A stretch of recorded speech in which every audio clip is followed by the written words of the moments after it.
Shalom semuanya, perkenalkan nama saya Jonathan Sanjaya dengan NIM 1221024 dari kelas 126A35. Saya dari Prodi Sistem Informasi PSDKU Kampus Kota Tegal. Di sini saya akan mempresentasikan tugas UAS Agama Kristen, di mana saya mengambil tema dari pertemuan 12, yaitu tentang penjaga ciptaan Allah. Dalam kisah penjaga ciptaan Allah dikatakan bahwa manusia diciptakan bersama dengan seluruh alam semesta. Hal ini berarti bahwa manusia mempunyai keterikatan atau keterkaitan dan kesatuan dengan lingkungan hidupnya. Tetapi diciptakan pula bahwa manusia yang diciptakan sebagai serupa dengan gambar Allah. Artinya, manusia diberi kewenangan untuk menguasai dan menaklukkan bumi dengan segala isinya. Berarti hidupnya bisa dibilang seperti dua sisi dari mata uang yang dijalani secara seimbang.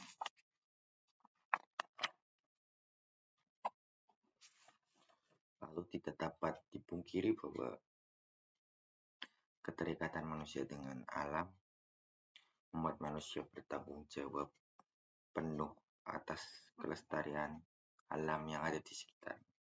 Hal ini dimuat di dalam Kejadian pasal 2 ayat 15, di mana mengusahakan yang dimaksud di dalam Kejadian 2 ayat 15 ini, manusia sebagai citra Allah seharusnya memanfaatkan alam sebagai bagian dari ibadah dan pengabdiannya kepada Tuhan. Dengan kata lain, penguasaan atas alam seharusnya dijalankan secara bertanggung jawab, memanfaatkan sambil menjaga dan memelihara ibadah yang sejati dengan melakukan apa yang merupakan kehendak Tuhan dalam hidup kita, termasuk mengelola dan memelihara lingkungan hidup yang ada di sekitar kita. Allah memberi manusia alam. Dari satu segi hasil bumi diberikan kepada manusia sebagai makanan, karena alam merupakan sumber makanan juga bagi kita. Di mana hal ini dimuat di dalam Kejadian 1 ayat 29. Dari segi yang lain, manusia diberi tugas untuk berkuasa di bumi, untuk memelihara bumi. Hal ini dimuat dalam Kejadian 2 ayat 15. Sesuai dengan kehendak Tuhan, hubungan ini berfaedah bagi manusia dan juga bagi alam, karena saling membuat simbiosis mutualisme, yang mana manusia merawat alam, tetapi manusia juga bisa mendapatkan timbal balik dari hasil alam itu sendiri untuk memenuhi kebutuhan. Tugas dari manusia terhadap alam. Yang pertama, manusia diberikan tugas untuk menggunakan alam dan berkuasa atas alam. Ketika Allah menciptakan manusia pada hari yang ke-6, Ia berkata, "Penuhilah bumi dan taklukkanlah itu.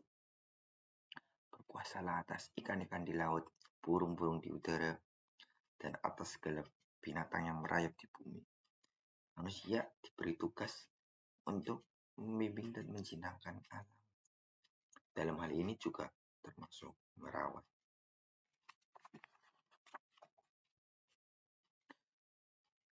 Manusia bertanggung jawab untuk menggunakan alam, bukan dengan mengutamakan dirinya sendiri, mementingkan egonya sendiri, tapi dalam pelayanan kepada sesamanya serta pelayanan terhadap alam.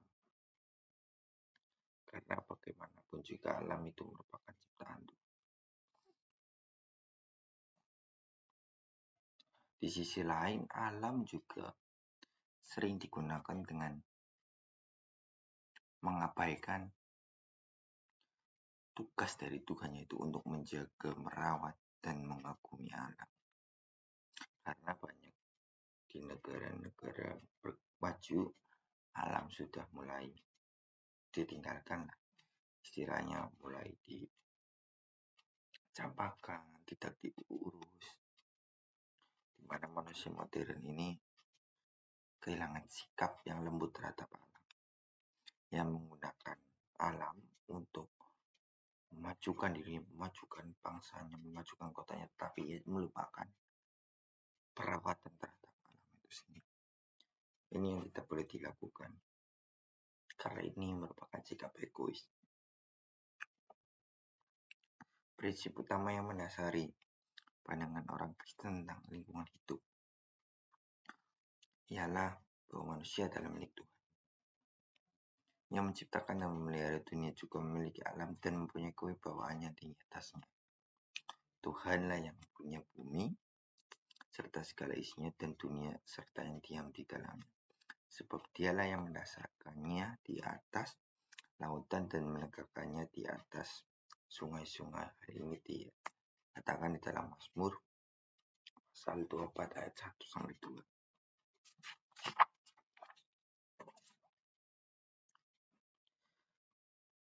Lalu juga bagaimana cara-cara kita sebagai orang Kristen untuk merawat alam. Ada berbagai cara yang bisa dilakukan. Yang pertama dengan menanam pohon. Menanam pohon bisa dilakukan di halaman rumah, sekolah, tempat ibadah, kantor. Hal ini untuk menghijaukan lingkungan. Lalu berhematlah dengan air. Meskipun itu air sumur yang gratis, tidak bayar, tapi ini harus dihemat supaya alam kita tetap lestari. Lalu bisa juga dengan menghemat tenaga listrik. Jika siang hari atau jika ruangan tidak dipakai listrik, harap dimatikan, lampu harap dimatikan. Tenaga listrik dibuat dengan membakar banyak bahan energi, ini sangat mubazir.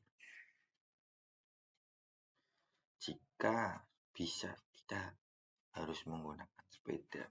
Jika jalan dekat, kita harus memakai sepeda atau bisa jalan kaki. Jangan memakai kendaraan berbahan bakar BBM.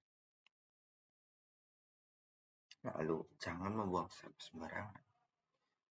Buanglah sampah ke tempat, jangan buang di got, di jalan raya, bisa menyebabkan banjir. Lalu sebisa mungkin jangan menggunakan plastik.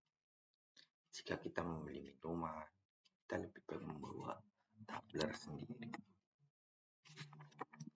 Itulah cara-cara yang kita bisa lakukan untuk menjaga alam kita, sehingga alam kita tetap lestari dan kita juga bisa melakukan kewajiban kita secara berhati-hati. Berikut adalah video-video dari pelestarian alam yang saya lakukan di lingkungan desa saya.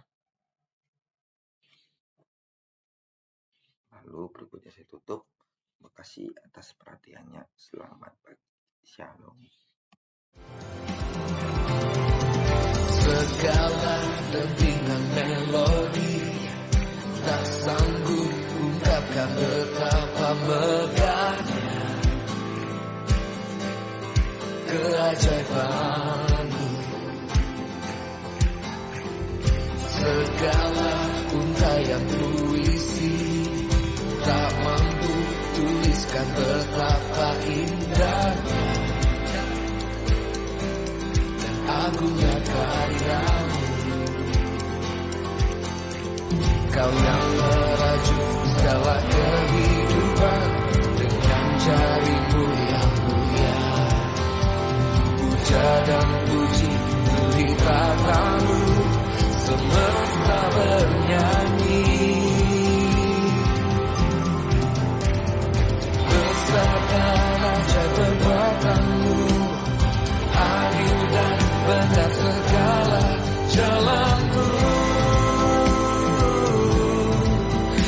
wajahkanlah bangsa. Sebab engkaulah lagu yang kudus, layaklah semua bangsa menyembah.